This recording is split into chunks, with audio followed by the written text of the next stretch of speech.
I was driving home from work when it happened. It was late, maybe 10:30 p.m. My shift had run over, and I was exhausted.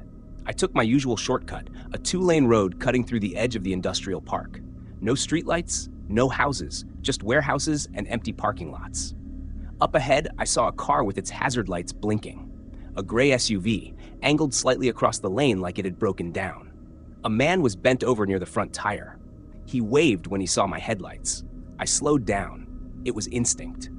You see someone who looks stranded, you stop. My mom raised me that way. He jogged up to my window before I'd even rolled it down. He looked normal, mid-30s, clean jeans, windbreaker. He said his phone was dead, needed to call a tow truck. Could I help? I told him I didn't have a charger, but I could call for him. He said it would be faster if I just let him use my phone. He smiled when he said it, but it wasn't a friendly smile. I should have driven away right then. Instead, I unlocked the door and stepped out because my phone had bad reception inside my car. The second my feet hit the pavement, someone grabbed me from behind. A cloth pressed over my mouth and nose. The smell was sharp and chemical. My vision blurred as I tried to scream. My legs buckled and everything went black. When I woke up, I was in a dark room. My wrists and ankles were zip-tied. A strip of duct tape sealed my mouth. My head throbbed like it had been split open. The first thing I noticed was the smell, damp concrete and something metallic, like rust or blood. The second thing was the sound, water dripping somewhere, faint footsteps above me. I rolled onto my side and saw I wasn't alone. There was another girl in the corner, maybe 16, maybe younger. Her face was pale and blotchy, and she had tape over her mouth too. Her hands were tied in front of her, but she was awake, staring at me with wide, glassy eyes. I tried to speak, but the tape muffled it. She shook her head slowly. Don't. We stayed like that for hours. At least it felt like hours. No windows, no clock, no sense of time. My phone and bag were gone. The only light came from a single bulb hanging from the ceiling, casting everything in a yellow glow. Eventually, a door opened at the top of a set of stairs. 2 men came down. One was the guy from the road. The other was bigger, heavier, wearing gloves. They spoke quietly to each other, but didn't look at us. The big one dragged the girl up by her arm. She thrashed, trying to scream through the tape. He hit her once, hard, and she went limp. They carried her up the stairs and shut the door. I never saw her again. For a long time, I sat there, trying not to cry, trying to think. I counted my breaths. I tested the zip ties, twisting my wrists until the plastic cut into my skin. When they came back, it was just the smaller man, the one who'd waved me down. He peeled the tape from my mouth. "Drink," he said, holding a plastic water bottle to my lips. His voice was calm like a nurse. I spat it out. He shrugged. "Suit yourself." I asked him what he wanted, why he was doing this. He smiled again, that same not smile from the road. "You're not the first," he said. "You won't be the last. Just do what you're told." Then he taped my mouth again and left. I don't know how long I was alone after that.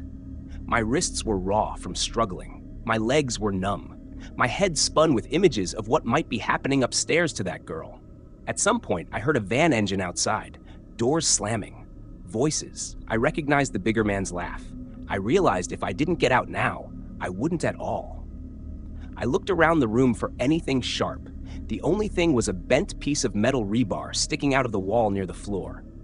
I scooted over and started sawing the edge of a zip tie against it. It was slow. My hands were slippery with sweat. Every sound from upstairs made me freeze. But eventually, the plastic snapped. My wrists were free. I ripped the tape off my mouth and tore at the ties on my ankles. They were tighter, cutting into my skin, but I got them off. I stood up, legs shaking. The bulb above me flickered. I heard footsteps coming down the stairs. I ducked behind a stack of boxes near the wall. There was no door out except the stairs. No window. No vent big enough to crawl through. The door opened. The smaller man came in, humming to himself. He walked to the middle of the room, looking at the empty spot where I'd been. "Where are you?" he said softly. I didn't move. He turned his back to me, looking under the table. That was my chance. I ran at him, full force, and slammed into his back. We both went down. The knife from his belt skidded across the floor. I scrambled for it, but he grabbed my ankle and yanked me back. I kicked at his face, caught his nose. He cursed, blood spraying. I crawled for the stairs. He grabbed my hair and pulled me down. My head hit the concrete. Stars exploded behind my eyes. I twisted, biting his arm as hard as I could. He howled and let go. I bolted up the stairs, 2 at a time, knife forgotten. The door at the top was locked. I slammed my shoulder into it, over and over, wood splintered. Behind me, he was coming, scrambling up the stairs, fingers outstretched. On the 4th hit, the door cracked open. I shoved through and slammed it behind me. I was in a hallway. Fluorescent lights buzzed overhead. A single exit sign glowed red at the far end. I ran for it. My bare feet slapped the tile. My breath came in ragged gasps. The bigger man stepped out from a side door. He blocked the hall completely. He had something in his hand, a length of chain. He grinned when he saw me. I didn't think. I just ran at him, screaming. He swung the chain. It missed my face by inches. I ducked under his arm and kept running.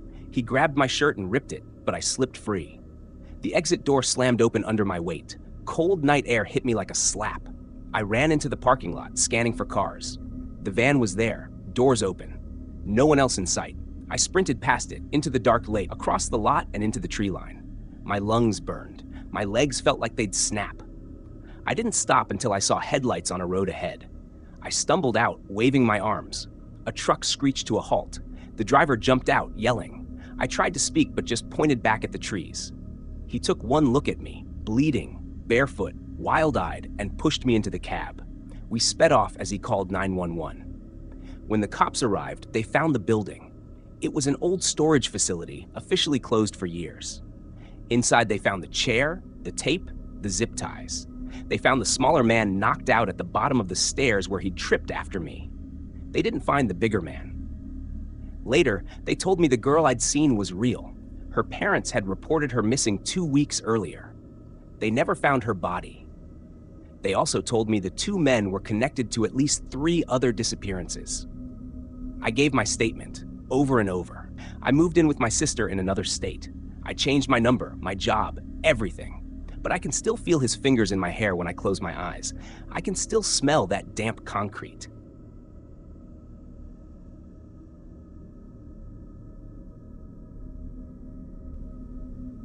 I used to drive for one of those rideshare apps. It was decent side money, and I never had any major problems with passengers beyond drunk idiots leaving trash in my back seat. I'd pick up a few rides after work, make some extra cash, and go home. That all changed one night in late September when I picked up the wrong passenger. It was a Thursday, around midnight. I was tired, but decided to squeeze in one last ride before heading home. The request came from the edge of downtown, a guy named Eric with a 4.9 rating. The pin dropped near a small row of bars and coffee shops, the kind of place that emptied out after 11. When I pulled up, he was already waiting at the curb. Tall, maybe 6'2", wearing a dark hoodie pulled up over his head. He didn't look drunk, which was a relief. He slid into the back seat without a word. "You Eric?" I asked, glancing in the mirror. He nodded. "Yeah, thanks." Something about his voice put me on edge right away. It was calm but low, like he was trying not to draw attention. The app said he was headed toward the suburbs, about 30 minutes away. I confirmed the address and started driving. The first 10 minutes were silent. I tried making small talk, weather, traffic, the usual stuff, but he only gave one-word answers. Eventually, I gave up and turned the radio on low. We were on the highway when he leaned forward slightly. "Hey, can you take a detour? I need to stop and pick something up real quick." I hesitated. Detours weren't unusual, but there was something about the way he said it, flat, no explanation, that made me uncomfortable. "Where to?" I asked. "Just take the next exit," he said. "I'll direct you." I should have said no. I should have insisted we stick to the app, but I didn't want a confrontation, and part of me thought I was just being paranoid. So I took the exit. He guided me through a series of turns, away from the main road, into an area I didn't recognize. The streetlights thinned out. The houses grew further apart. My GPS stopped recalculating because we weren't headed toward his listed address anymore. Finally, he told me to pull over near a dark stretch of road lined with trees. No houses, no businesses, just woods. "Here's good," he said. I stopped, gripping the wheel. "You said you needed to pick something up?" "Yeah." He didn't move. That's when I noticed his hands. He had gloves on. Not work gloves, black leather ones. Who wears gloves like that in September? Before I could say anything, he leaned forward fast, wrapping an arm around my neck and jamming something cold and sharp against my ribs. "Don't fight," he whispered. "Get out of the car." My chest went tight. My first thought was that I was being carjacked. But then he ordered me into the back seat. That's when I knew this wasn't about the car. He kept the blade pressed against me while he zip-tied my wrists. Then he shoved me down onto the floorboard.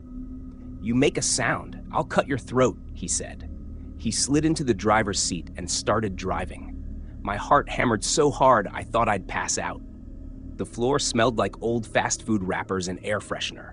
I tried to memorize every turn, every bump, but it was impossible. He drove for at least an hour. Eventually the car stopped. I heard a garage door open and shut. He dragged me out, still zip-tied, and pulled a sack over my head. The world went black. He half-dragged, half-walked me inside. The air changed from cool night to damp, musty indoors. Cement under my shoes. He shoved me into a chair. Rope tightened around my chest, holding me against the backrest. The sack came off, and I blinked against a bare bulb dangling overhead. I was in a basement. Concrete walls, no windows.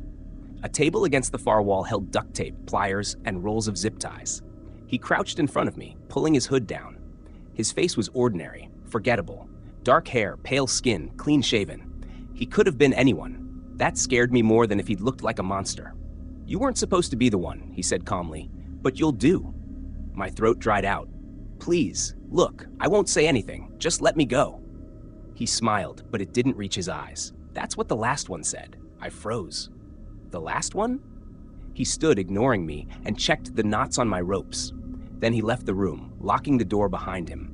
I don't know how long I sat there. Time blurred. My wrists throbbed from the zip ties. My legs cramped. I listened for any sound from upstairs, footsteps, voices, but there was nothing. When he came back, he was carrying a camera. He set it up on a tripod, pointing it straight at the chair. "Why are you doing this?" I whispered. "Because no one's looking for you right now," he said simply. "That makes it easier." The red recording light blinked on. Panic surged through me. I started struggling against the ropes, screaming, kicking at the chair. He stepped forward and slapped me hard across the face. "Quiet," he said, "or I'll make it worse." My head rang, but I forced myself still. He recorded for what felt like hours. Sometimes he asked questions. My name, my family, where I lived. Sometimes he just stared at me through the lens. Once, he whispered things I couldn't fully catch, like he wasn't talking to me, but to himself. Eventually, he shut the camera off and left again. That was when I noticed the wall behind me wasn't solid concrete. It was plywood nailed over a section of the wall, and one of the nails was loose. I twisted in the chair until I could press my zip-tied wrists against the nail. I rubbed the plastic against it over and over, sawing. My skin burned where it cut me, but finally the tie snapped. I tore at the rope on my chest, then yanked the ties off my ankles. I staggered to the plywood, pried it loose, and found a crawl space behind it. I squeezed inside just as I heard the basement door creak open. He came down the stairs, humming. When he saw the empty chair, he dropped the camera. "Where are you?" he whispered. I held my breath, curled in the crawl space. He tore through the room, flipping the table, kicking the chair. His footsteps came closer to the plywood. I thought he'd find me. But then his phone buzzed. He cursed under his breath, answered it, and stomped back upstairs. I waited until I heard the door slam before crawling out. My hands shook violently as I grabbed the camera. If I could get it to the police, maybe they'd take me seriously. I crept up the stairs, pressing my ear to the door. Silence. I slowly pushed it open. The hallway above was dim, wallpaper peeling, smelling like mildew. I followed it to the front of the house. The door was chained shut, but I unhooked it quietly. Just as I slipped outside, headlights swept the driveway. A second car pulling in, I bolted into the woods beside the house, branches slashing at my face. I didn't stop running until I saw the glow of a streetlight in the distance. I stumbled onto a road and flagged down a passing car. The driver, an older woman, slammed on the brakes. I must have looked insane, bloody wrists, dirt-streaked face, wild eyes. But she let me in and called 911. The police raided the house less than an hour later. They found the basement, the chair, the table with tools. They found multiple tapes labeled with dates, months apart. They didn't find him. The place was empty, both cars gone. For weeks, I barely slept. Every sound made me jump. I moved out of the city, quit driving rideshare, tried to rebuild. The police told me the tapes showed at least 4 other victims. They haven't identified them all yet. Every once in a while, I check the news, half expecting to see his face. But nothing. What keeps me up at night isn't just what he did to me. It's that line he said, so casually, like it was the most normal thing in the world.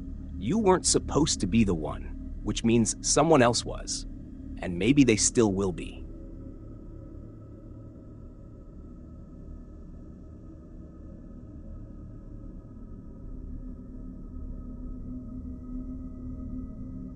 I always thought kidnappings were things that happened to other people, the kind of stories you scroll past online, mutter, "That's horrible," and keep going. But it happened to me, and I don't know how else to put it other than to tell it straight. It started with something simple, a flat tire. I was driving back from visiting my mom, a little 2-hour stretch of country highway that I'd done 100 times. It was just past dusk, that in-between time when the sun is gone, but the world hasn't gone fully black yet. My tire pressure light came on, and about 15 minutes later, I felt the wobble in the wheel.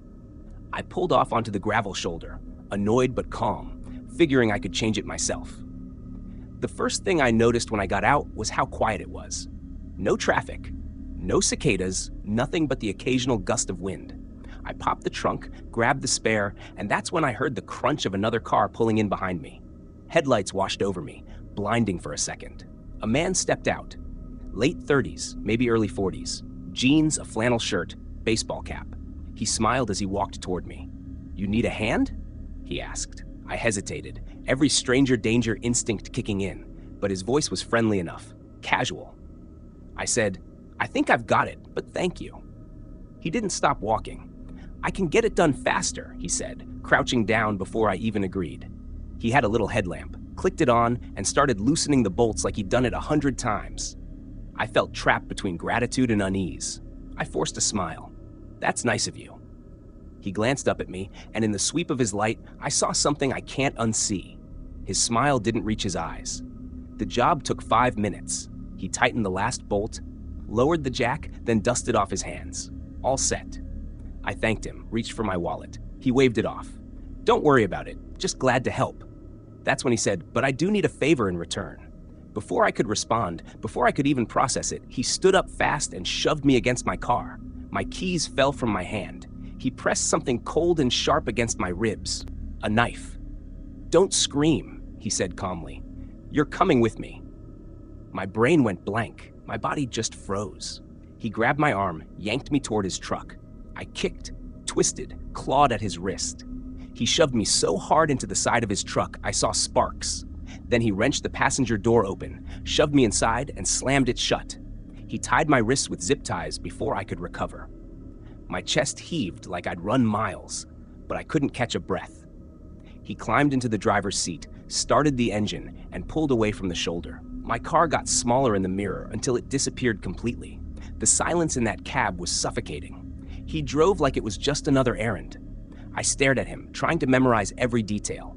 Crooked nose, thin scar near his temple. The way he tapped the wheel with his thumb in rhythm with some song in his head. I whispered, "Where are you taking me?" He didn't look at me. Somewhere quiet. I thought about opening the door, throwing myself out, but we were doing 60 down back roads. I pictured hitting the pavement, bones snapping. After maybe half an hour, he turned down a gravel road, then into a dirt drive lined with trees. The world outside went pitch black. A cabin appeared at the end of it, small, 1 story, no neighbors in sight. He killed the engine. "Out," he said. He pulled me from the truck and marched me inside. The place smelled like mildew and old smoke. There was almost no furniture, just a table, a couple chairs, and a stained couch. The windows were covered with heavy black curtains. He pushed me into a back room, a bedroom with nothing but a mattress on the floor. He cut the zip ties from my wrists, only to cuff me to the bed frame instead. I begged, I cried, I promised I wouldn't call the cops if he let me go. He just sat in the chair by the door, watching me. Hours passed. I lost track of time. Every time I drifted toward sleep, the metallic clink of the cuffs jolted me awake. He didn't hurt me, not yet. He just sat there, sometimes muttering to himself, sometimes smiling when he caught me staring. Finally, he spoke. "You remind me of someone," he said. I didn't answer. My ex-wife, he continued. His voice sharpened. She thought she could leave me. She thought she could take everything. She was wrong.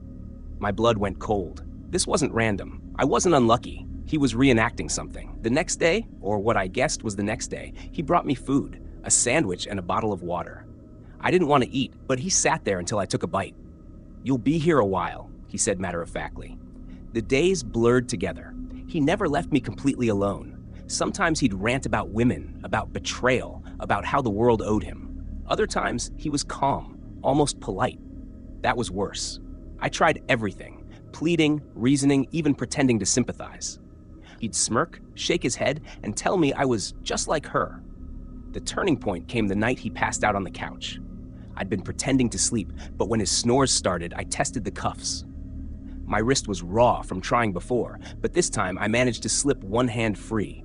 My heart pounded so hard, I thought it would wake him. I crept past him, barefoot, holding my breath. The front door had 3 locks. My hands shook so badly, I fumbled with the first one. He shifted in his sleep, and I froze. Finally, the door creaked open, and the cold night air hit my face. I bolted into the trees, running blind.